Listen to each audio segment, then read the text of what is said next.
usually doesn't happen that the big celebrity calls the nobody to do something. It almost never happens that way. What happens is the big celebrity becomes the big celebrity after 15 years of working. And it so happened that some of the people that was around that guy before he became a celebrity just happened to be there and growing with them. You know what I mean? So yes, establishing a relationship with your peers as you're growing is the best way to do it.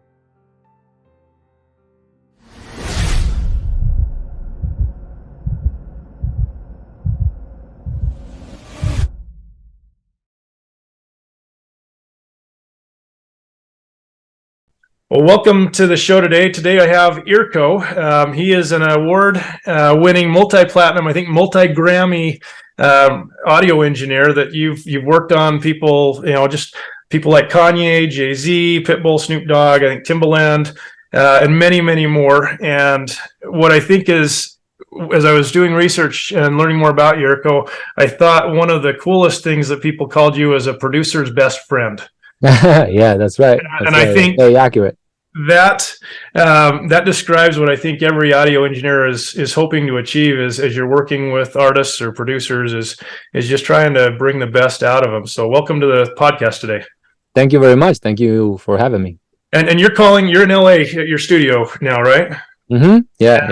And I think very rainy LA, but yes. Yeah, I think the first time I actually ran across you was when you were sharing videos of your studio build, and I was in the middle of building a studio as well, and it was super helpful. I would kind of follow it along, and I'm sure there's been a whole lot more people that have followed along than you even realize. Process. So let's kind of start out. I'd love this. Let's just kind of rewind the clock back. And I know you came from Italy and was audio and music and engineering. Is that what you thought you wanted to be when you grew up, or how did you end up down this path? Yeah, I don't know if I knew it, but it was pretty clear that I was going to end up doing something that was at the crossroad of the nerdy techie thing and the artistic thing, right? Okay. And audio engineering, even more so, mixing engineering actually is the quintessential version of that. It's like, that's exactly what that is. It's just as nerdy as it is creative, And so when I was a kid, I was definitely very attracted to anything that had an EQ, anything that had a graph on, some faders or whatever the case. And so it was obvious. Now, I don't remember like a Tuesday afternoon that I was like, you know what, I think I'm going to want to do this when I would be growing up. But I do remember the comment of a friend of mine when I was maybe 15, 18, something like that. And his comment was, man, if Irko can do this with a little PC, imagine if we put him in a real studio. I remember that line really, really clearly. And that's kind of what happened. And so you ended up moving over from Italy, and you came to New York initially, right? And what exactly, what happened when you kind of arrived, and what did you start doing there? Yeah. Basically, I was broke as a joke. Didn't have no money because I had just finished building my second studio, right? And this producer I had been working with, he was on my top MySpace friends thing on the right? And he was like, you should come to New York. And I was like, okay, but I'm freaking broke, so it's not that simple. But eventually I did, and I made my way to New York. And really the goal of that first trip was just to kind of scope around how big recording studios were managed, handled, developed, or whatever, so that I could bring that know-how, that knowledge back with me in an effort to improve the way I was managing my place, right? And eventually that kind of just became, okay, well, while you're here, why don't you do this session? Why don't you do that session? And I was like, well, sure, of course. And one thing led to the other. And, a few months after that, I got, the first gold, the first platinum plaque, the first double platinum plaque. And it was like, okay, maybe this is, it was the welcome to America moment, which I often describe the way I just told you, but I want to make it very clear. It wasn't like, oh yeah, you're at the airport. Oh, you come here, let's do a record with Jay-Z. It wasn't like that, obviously. It was a build-up that started 10, 15 years prior, so it was a lot of work, But yeah, eventually things started to roll and get better and better, bigger and bigger. And here I am, 20 years later, and doing the same exact thing, just a lot more focused and a lot, with bigger projects that are always rolling. And it's a machine that I got going on now. Got it. And you've got your recording studio in LA that you're at now, correct? Yes. This is Studio Beat 3, the third one in a row. The first one was called Studio Beat, no number. I didn't know it was going to be successful. And then the second one was obviously 2, and now this is the third one. Yep. And I'm curious, with the rooms you've got set up there, what did you try to build that around, to be able to specialize in specifically? Well, I only mix, so of course the number one priority for me was the acoustics of this spot right here I'm in. And I often say that I built this entire building for this chair, which is kind of true. The whole thing evolves and builds from this spot, this space right here, and that's kind of what happened. Now, obviously, wherever you can mix, you can mix properly with proper acoustics. You can do anything else. So, of course, I got the booth and the live room and another studio in the back. So there's several things. So realistically, there's nothing that cannot be done in this place. Of course, I'm known for my mixing, so that's what I do. But my chief house engineer does a lot of recording sessions for me, and plenty of other things have happened here, from writing camps to production sessions. You name it, it has happened, and it does happen all the time. Yeah. So if you were in front of a group of students that's, let's say, aspiring audio engineers, or people that think that maybe they want to do that, what advice would you give that class if you were in front of them? Well, there's a few that I can give, I guess, some nuggets of knowledge, but I would say the first one would be to build the career, like the urgency of building a portfolio and samples of stuff that you've done is a lot more important than get the little money that you can get in the beginning. So I know we're doing it as a job, so it's, of course, we all need to make money, but the goal, especially in the beginning, should be to build the building, right? And I don't mean the actual building, but the career that will house everything that's happening. The resume, right? The groups you work with, right? And yes, and I would say, in the beginning, people are not going to make that much money anyway, so might as well just make it about a career and reinvest automatically into what you're doing and your portfolio and what you have done, your skills and traveling and stuff like that. Now, that has turned out to be very successful of a technique for me. Obviously, not everybody is me. In fact, nobody's me. So you gotta have to play by your own rule and see whatever fits you. But I would suggest that it's very important to invest in yourself. Like when I was going to New York, right? Technically, I was paying to work. I wasn't even getting paid to work, or not even like for free. No, I had to pay to get there, first.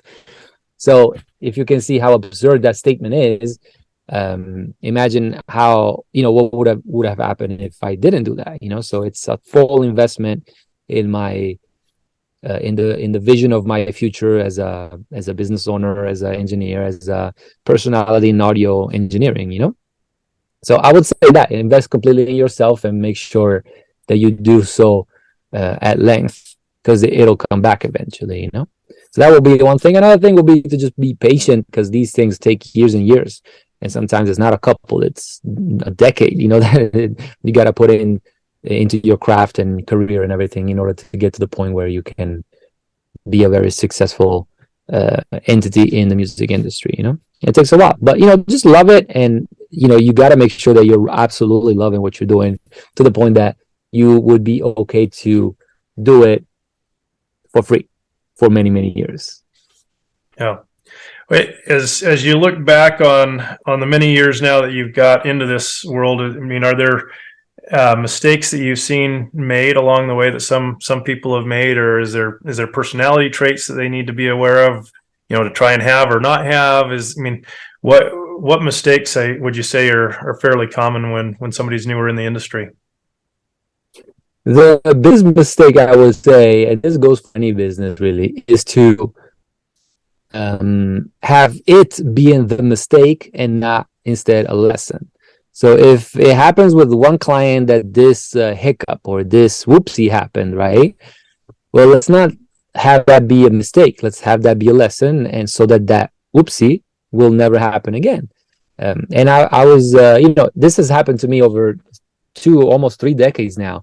And pretty much at this point, I've seen everything. I've seen all the issues, all the moments in which the transaction, the communication, the engineering, the, whatever goes into whatever I do, could have been improved, or just reassured that the communication stresses what needs to be understood by the client, right?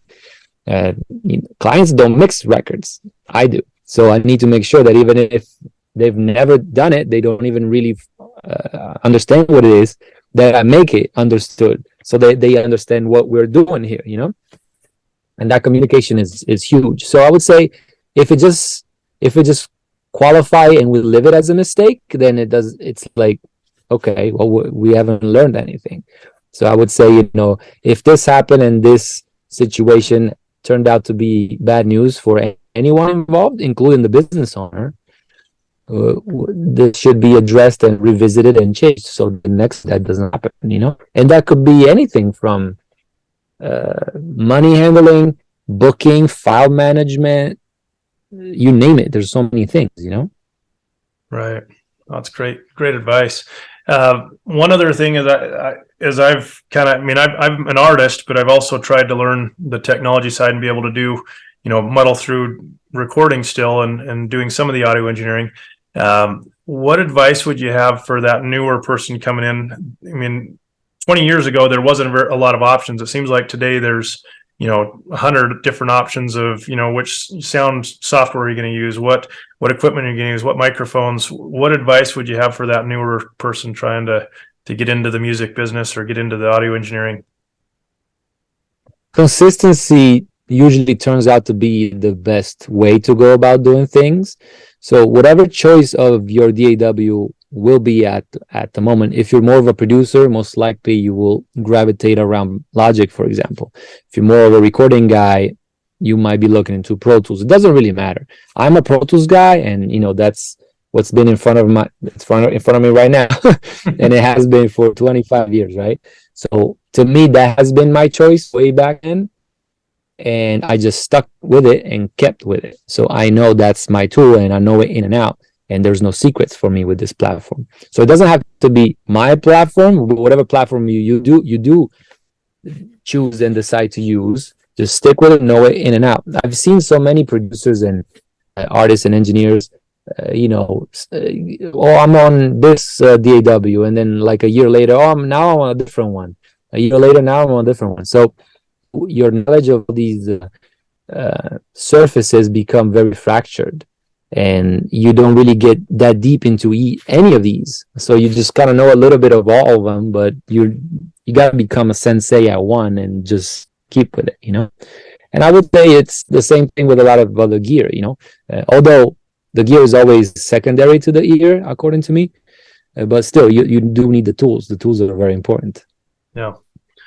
That's great advice. I've seen that happen with a lot of people I've been around, who have gotten really good at their trade or their tool, and man, it's amazing what they can do once they know how to work it. Curious, you've observed a lot of different recording sessions and been, probably a fly on the wall for some of them, been right there in the middle of it for a lot.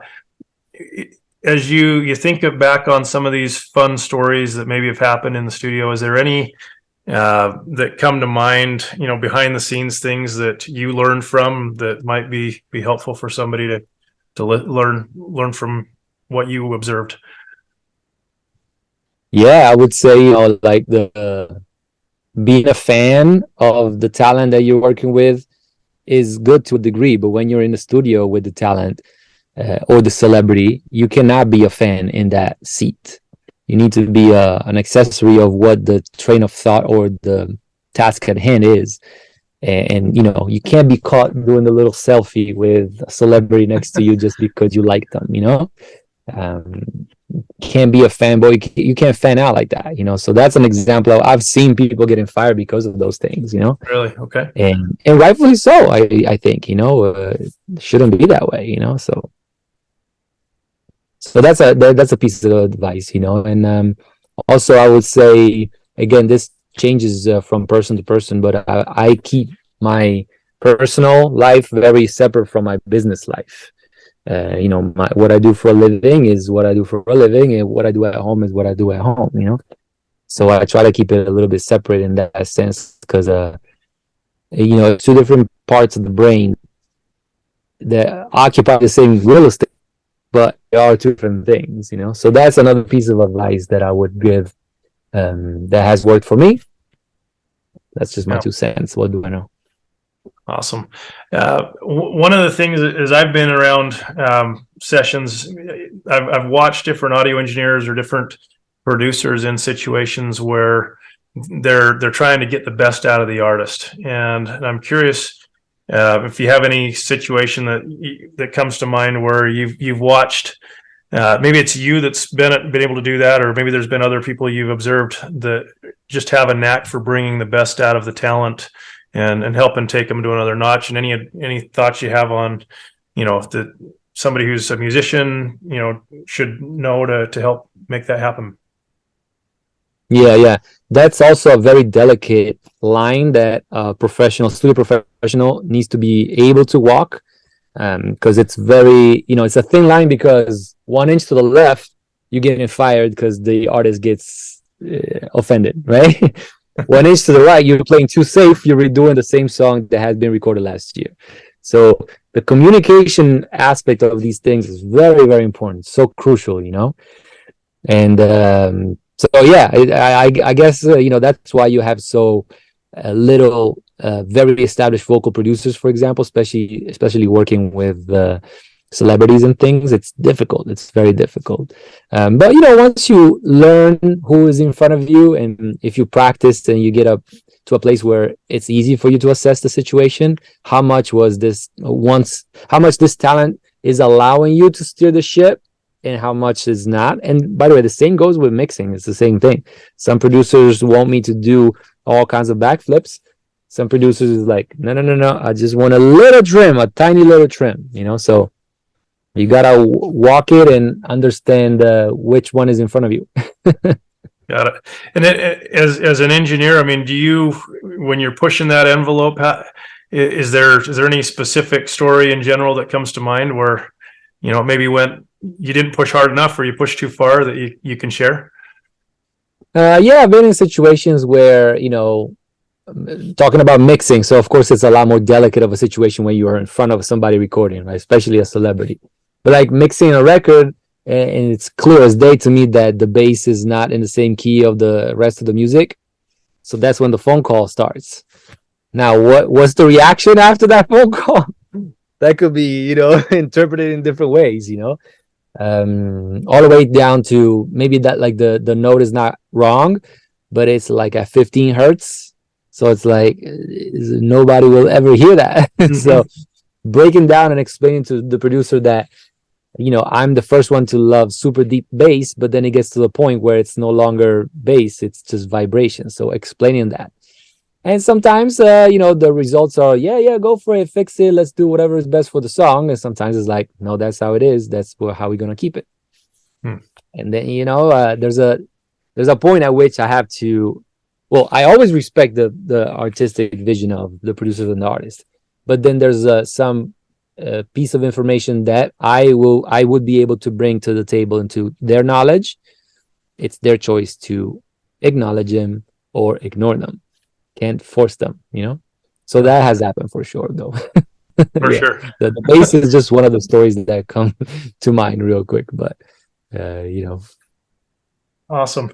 And in getting the best out of people, I think I'm curious if you could give tips to the musicians that are coming in. Is there anything that you wished that musicians would know about the audio engineering process? And, you know, maybe it's working with you, but I think just audio engineering in general, what will help that musician get the most out of their audio engineer if they at least have that education or knowledge?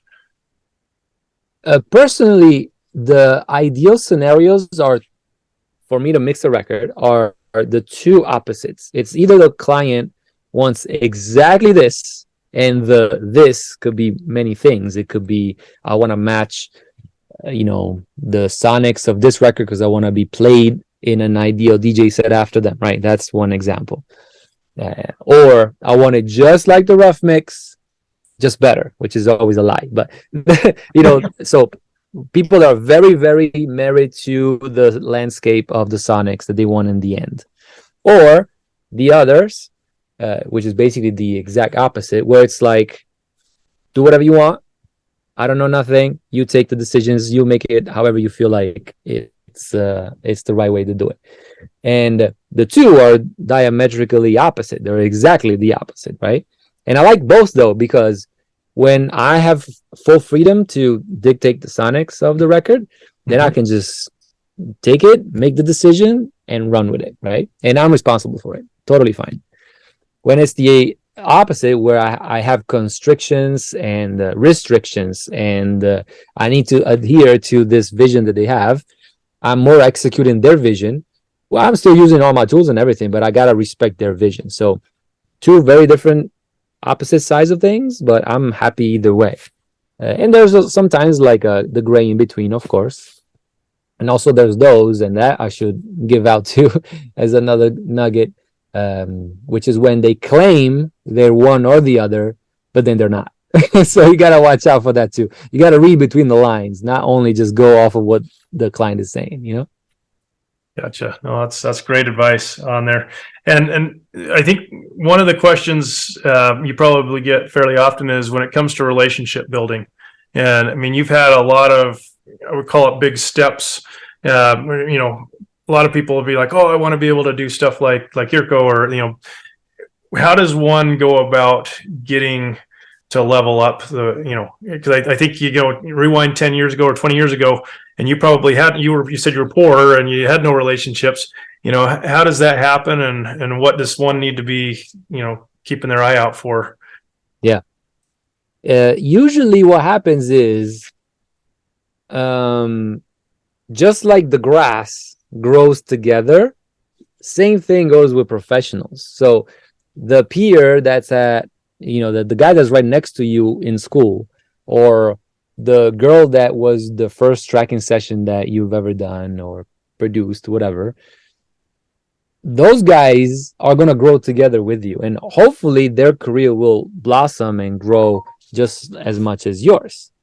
And but the idea is, you don't know who's going to be as successful as you. So usually if you keep good relationships with your peers, even though they might not be as a big of a deal as you think those guys on the radio might be, eventually they're going to grow together with you. And so usually it doesn't happen that the big celebrity calls the nobody to do something. It almost never happens that way. What happens is the big celebrity becomes the big celebrity after 15 years of working. And it so happened that some of the people that was around that guy before he became a celebrity just happened to be there and growing with them. You know what I mean? So yes, establishing a relationship with your peers as you're growing is the best way to do it. And do you see there's all these conferences and there's courses that people are selling? I mean, is that something you feel like people need to continue to invest in themselves, or do you feel like, just work hard and it'll happen? Yeah, a little bit of all of that together combined. The courses and all of that helps in a sense that it is your first step into getting a hand, like an understanding of what you're doing, right? Mm-hmm. I would say don't make the mistake though of taking 17 courses and then never sit in front of Pro Tools and do a record. Just do the record. You do the course, understand what a compressor is or whatever, or learn your scales, your major scales. When same exact thing, yep. Right? Why are we doing the major scales? Well, we are because we're practicing, and chances are you're never ever going to use them in your career, but it's a stepping stone, right? So do the major scale, learn your EQs and all, and then just do the thing, make it happen, So I by the way, that's the same feeling that I have about schools and educational courses. It's like no one has ever finished school knowing to do what profession they went to study for, right? but it's a good stepping stone. They're going to put you in the right direction, get you to know the right people, and so things will develop over time. Well, and I think as you go through those school and as you level up, you're preparing yourself for those opportunities when that next level comes in front of you. If you're not prepared, you haven't taken that step 1, 2, or 3. If step 4 came to you, you're just not ready for it, and you wouldn't be able to rise to that occasion if you haven't put in the work before. Yeah, so, if you're always ready, you don't have to get ready, right? Right. I saw that you're doing. You've done classes, or you've gone and spoken all over the world. Essentially, you've been to a lot of the kind of prestigious schools. I think you call it SpeakEasy. Tell me a little bit about that, and what do people need to know about that? What you're trying to do with that? Yeah. I haven't done a lot of that stuff over the COVID break and all of that, obviously, needless to say. But yeah, it was years back. I was in Baltimore, and there was this teacher that asked me to go and speak to the kids in his class, audio engineering class. And he hit the right note with me, because he said something like, these kids feel like they don't have an opportunity. And I was like, So I was like, no, I need to go and talk to these guys and explain to them that however far they think and they are from the music industry, geographically, maybe, Baltimore's not exactly the hub, the center of music in the States, right? But my thinking was, however far you think you are, you better believe I came from way more of a distant place, culturally, geographically. I look like I don't look like most of my clients. I don't, my culture is a completely different thing. I had to relearn everything, You had to even learn the language. That too, obviously. That too. So I wanted to explain the whole thing to them, and that's how the whole thing started. And I was like, you know what? If I can spend some time in talking to people and students, or just give some time, a little bit of help and a little nugget of truth, like I'm trying to share right now with you. Why not? If nobody would have helped me back then, I probably would be more distant. And I know for a fact that I could have used a little bit more help back in the day. So now that I am in the position of giving help. Why not? And so, yeah, so the SpeakEasy Workshop idea came from that, and it has manifested in, I think I did more than 40 at this point, and all over the planet, from more philosophical kind of talks all the way down to hands-on Pro Tools. This is how I do this, and this is how I do that kind of thing. And so, yeah, I'm down to give back. No problem. Awesome. And as you think back on your entire career, what would you say is, or maybe some of the best advice you've been given by some of the people that you've been around as you've been able to go on this journey? I've heard a lot of no's in my years. A lot of no's. A lot of no, can't do. No, you can't be that. You can't. And the advice that I went off of actually didn't come from a person, but it came from me just thinking there is no version of this universe in which I'm not doing this. So you can be saying no all day you want, and all day and however many times you want, but I'm doing this. That's it. It has been decided. That would be one. Another one would be to make sure that you find your niche, your thing, your signature, whatever that is.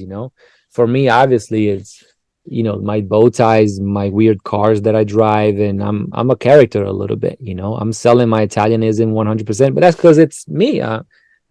It's not a persona. It's me, and everyone is a unique individual and soul. So I would say, find whatever it is that you represent and what you are and how you want to be known in the world, and go with it. Everyone else is taken anyway. So absolutely.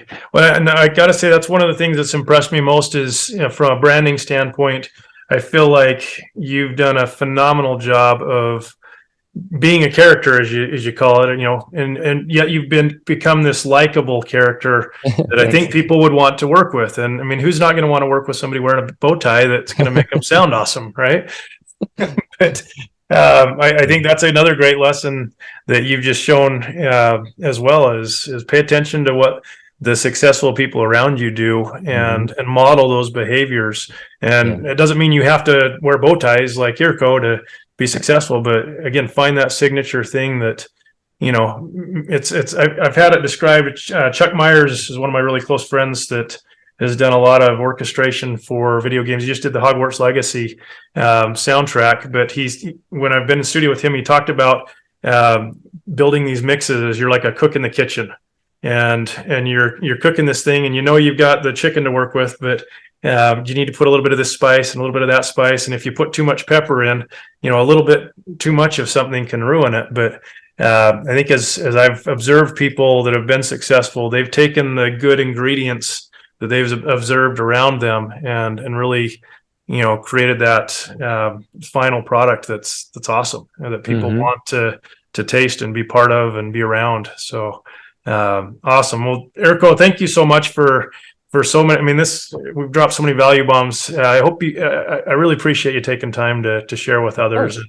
And the more I'm in the music industry, the more I realize that there's a lot of really good people that want to give back and help and lift up others. And my hope is that the future generation, as they come up, they'll continue to carry on that baton and that legacy of helping others. And so, yeah, I'm sure they will, man. I'm sure they will. So there's goodness all around us. There is. If people want to go, number one, I should mention, if people want to go check out your studio build, I think if you go on YouTube, just type in Irko, IRKO, and you have some of the best in-depth things that people need to think about if you're building a studio. So people should absolutely go check that out. But where else should they go to kind of see what you're up to or learn more about you? Yeah, on social media at Irko Studio Beat, everywhere, BEAT. And yeah, keep up with me. I'm always present, and I respond to everybody. I'm not like one of those guys that have other people run their social media. I'm here. Awesome. Well, Irko, thank you so much for your time, and we'll catch you on the next one. Thank you, Jason.